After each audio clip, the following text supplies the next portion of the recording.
Hello. The numerous rain and wind warnings across the UK will continue for the rest of this week. But for Thursday night and Friday morning, the focus has to be on the red warning over eastern Scotland. And that's for Angus and southeastern Aberdeenshire. This is Storm Babet with a rare red warning for rain, which extends south of Aberdeen, down the A90 to Dundee and inland to Perth and the A9. And the heaviest rain is forecast here on Thursday night. The town of Brechin is looking very vulnerable on Thursday, and there are already 2 amber weather warnings in place for heavy rain and strong winds over eastern Scotland, and the rain warnings will become more widespread on Friday.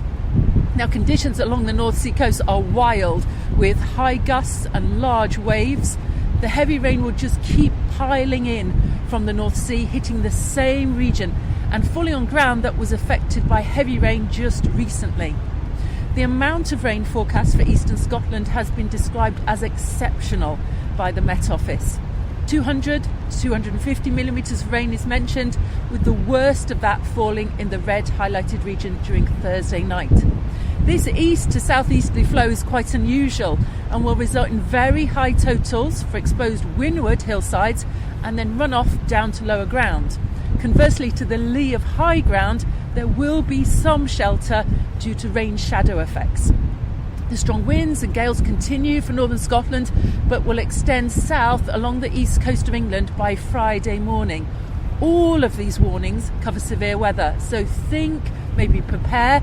For those in the red warning area, the chance of impacts tonight is very high. This includes severe flood risk, disruption, damage, dangerous conditions and the possibility of power loss, and communities being cut off in Storm Babet.